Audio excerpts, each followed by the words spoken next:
Hi, everyone. 2 years ago, my life changed forever. My wife, Kelsey, and I welcomed our daughter, Leela, into the world.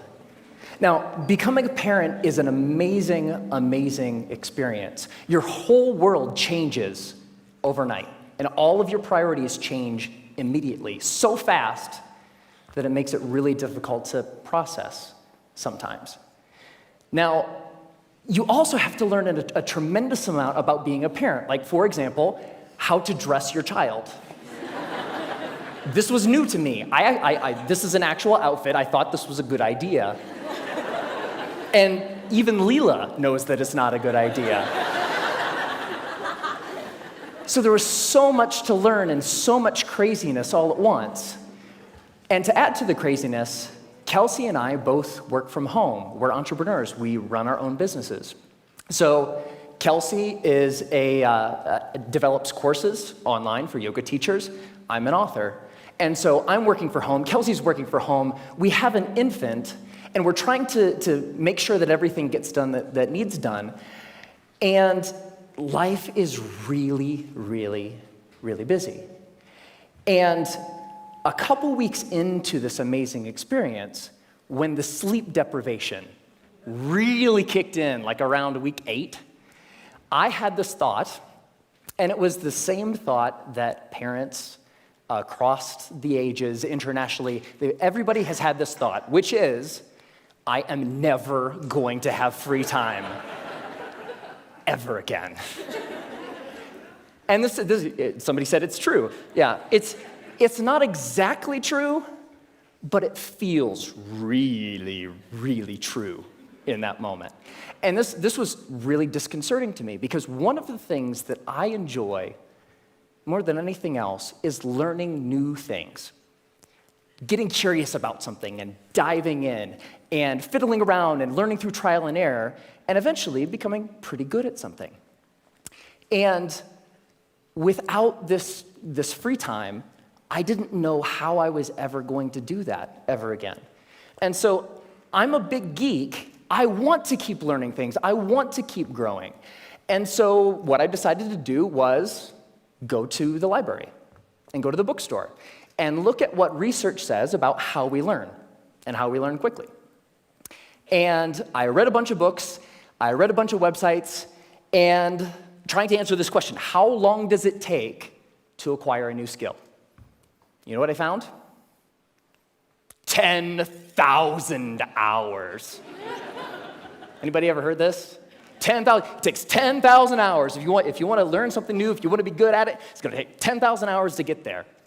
And I read this in book after book and website after website, and my mental experience of reading all of this stuff was like, no!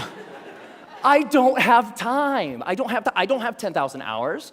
I am never going to be able to learn anything new ever again. But that's not true. So 10,000 hours, just to give you a rough order of magnitude, 10,000 hours is a full-time job for 5 years. That's a long time. And we've all had the experience of learning something new, and it didn't take us anywhere close to that amount of time, right? So what's up? There's something kind of funky going on here. What the research says and what we expect and have experiences, they don't match up. And what I found, here's the wrinkle. The 10,000 hour rule came out of studies of expert level performance. There was a professor at Florida State University. His name is K. Anders Ericsson. He's the originator of the 10,000 hour rule. And where that came from is he studied professional athletes, world-class musicians, chess grandmasters, all of these ultra-competitive folks in ultra-high-performing fields, and he tried to figure out how long does it take to get to the top of those kinds of fields. And what he found is the more deliberate practice, the more time that those individuals spent practicing the elements of whatever it is that they do, the more time you spend, the better you get. And the folks at the tippy top of their fields put in around 10,000 hours of practice. Now, we were talking about the game of telephone a little bit earlier. here's what happened. An author by the name of Malcolm Gladwell wrote a book in 2007 called Outliers, the Story of Success. And the centerpiece of that book was the 10,000 hour rule. Practice a lot, practice well, and you will do extremely well. You'll reach the top of your field.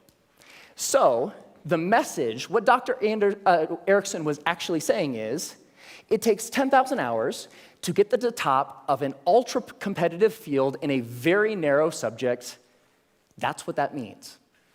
But here's what happened. Ever since Outliers came out, immediately came out, reached the top of the bestseller list, stayed there for 3 solid months. All of a sudden, the 10,000 hour rule was everywhere.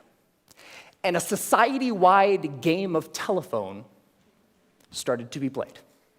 So this message, it takes 10,000 hours to reach the top of an ultra-competitive field, became, it takes 10,000 hours to become an expert at something, which became, it takes 10,000 hours to become good at something, which became, it takes 10,000 hours to learn something.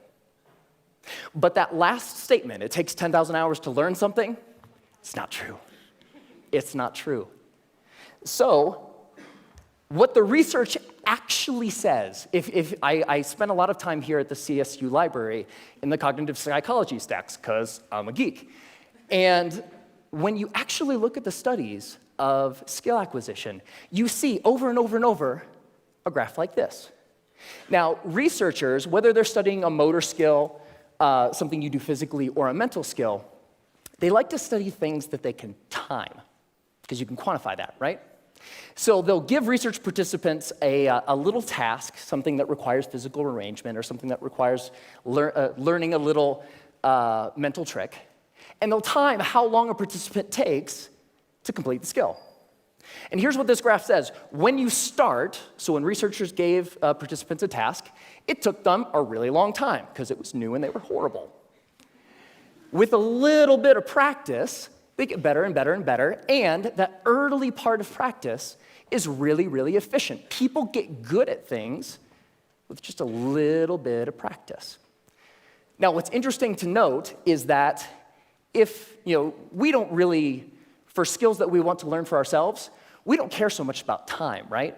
We just care about how good we are, whatever good happens to mean. So if we relabel performance time to how good you are, the graph flips, and you get this famous and widely known, this is the learning curve. And the story of the learning curve is when you start, you're grossly incompetent and you know it, right? With a little bit of practice, you get really good really quick. So that early level of improvement is really fast. And then at a certain point, you reach a plateau, and the subsequent gains become much harder to get. They take more time to get. Now, my question is, I want that, right?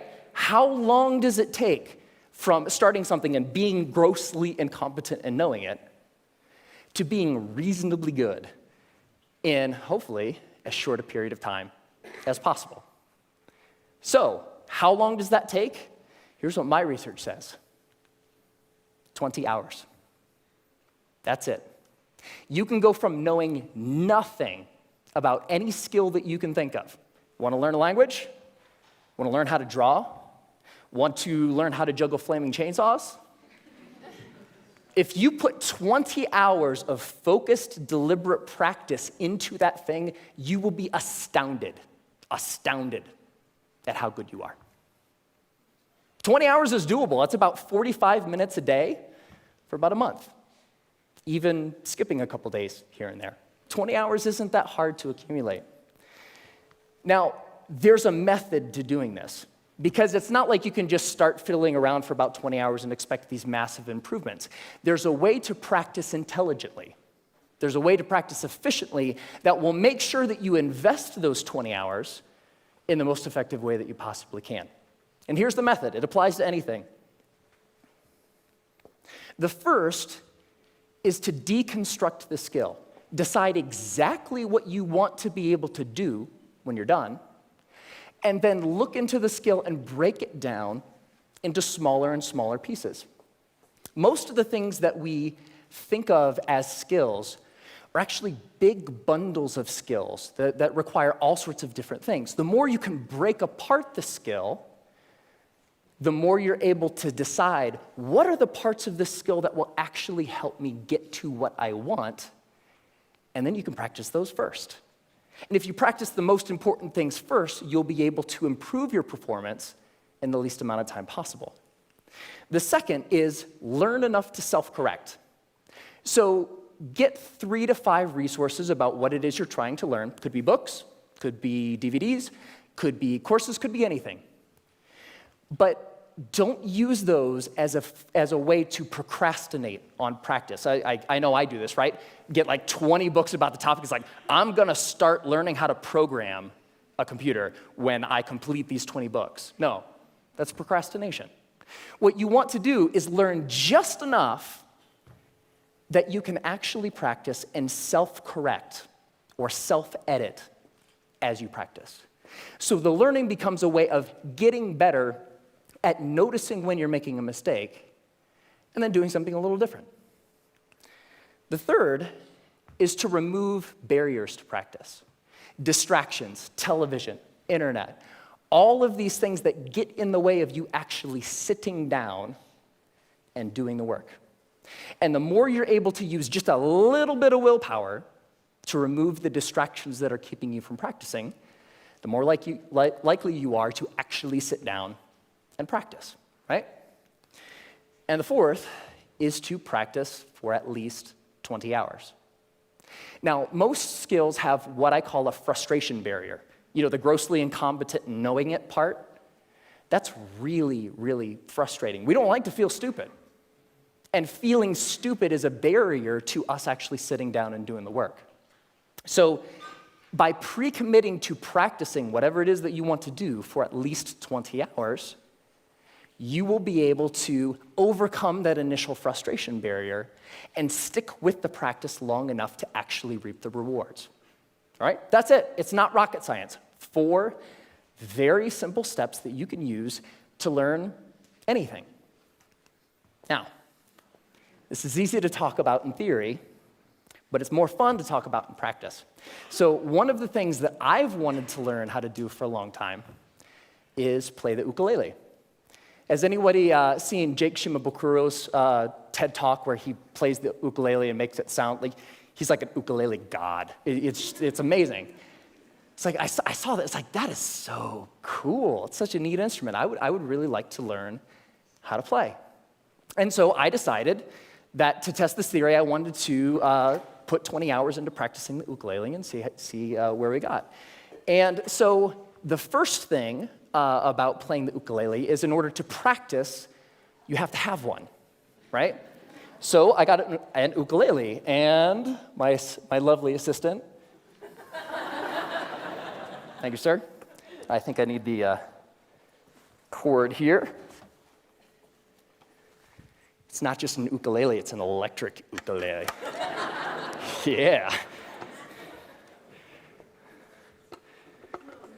So the first couple hours are just like the first couple hours of anything. You have to get the tools that you're using to practice. You have to make sure that they're available. My ukulele didn't come with strings attached. I had to figure out how to put those on. Like, that's kind of important, right? And learning how to tune and learning how to make sure that all of the things that need to be done in order to start practicing get done, right? Now, one of the things when I was ready to actually start practicing was I looked in online databases and songbooks for how to play songs. And they say, okay, ukuleles, you can play more than one string at a time, so you can play chords. That's cool. You're accompanying yourself. Yay, you. And when I started looking at songs, I had an ukulele chord book that had like hundreds of chords. It's like looking at this thing, like, whoa, that's intimidating. But when you look at the actual songs, you see the same chords over and over, right? As it turns out, playing the ukulele is kind of like doing anything. There's a very small set of things that are really important and techniques that you'll use all the time. And so in most songs, you'll use 4, maybe 5 chords, and that's it. That's the song. You don't have to know the hundreds as long as you know the 4 or the 5. So while I was doing my research, I found a wonderful little medley of pop songs by a band called Axis of Awesome. And somebody knows it. And what Axis of Awesome says is that you can learn, or you can play pretty much any pop song of the past 5 decades if you know 4 chords. And those chords are G, D, E minor, C. 4 chords, pump out every pop song ever, right? So I thought, this is cool. I would like to play every pop song ever. So that was the first song I decided to learn, and I would like to actually share it with you. Ready? All right.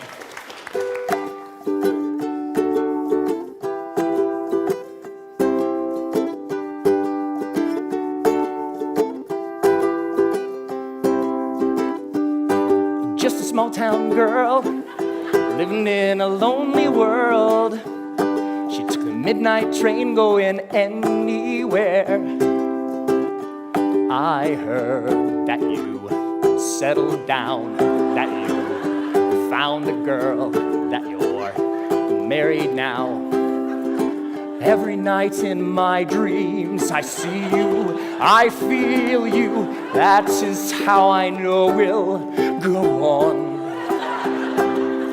I won't hesitate no more, it cannot wait, I'm yours. 'Cause you are amazing, we did amazing things. If I could, then I would. I'd go wherever you will. And can you feel the love tonight? Can I live with or without you? When I find myself in times of trouble, Mother Mary comes to me. Sometimes I feel like I don't have a partner. No woman, no cry, Mama, this surely is a dream. I come from a land down under. Once a jolly swag man camped by a billabong. Hey, I just met you, and this is crazy. Now here's my number, so call me. Hey, sexy lady, whoop, whoop, whoop, whoop, whoop 'em Gangnam Style. Time to say goodbye. Closing time. Every new beginning comes from some other beginning's end.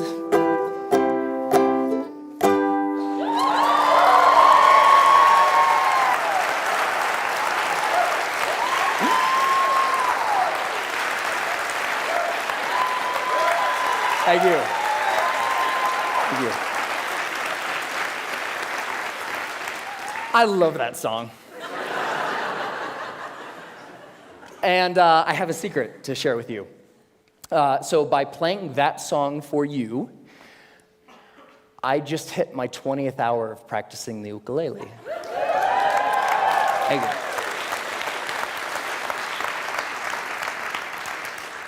And so it's amazing, pretty much anything that you can think of. What do you want to do? The major barrier to learning something new is not intellectual. It's not the process of you learning a bunch of little tips or tricks or things. The major barrier is emotional. We're scared. Feeling stupid doesn't feel good. In the beginning of learning anything new, you feel really stupid. So the major barrier is not intellectual, it's emotional. But put 20 hours into anything. Doesn't matter. What do you want to learn? You want to learn language? You want to learn how to cook? You want to learn how to draw? What turns you on? What lights you up? Go out and do that thing. It only takes 20 hours. Have fun.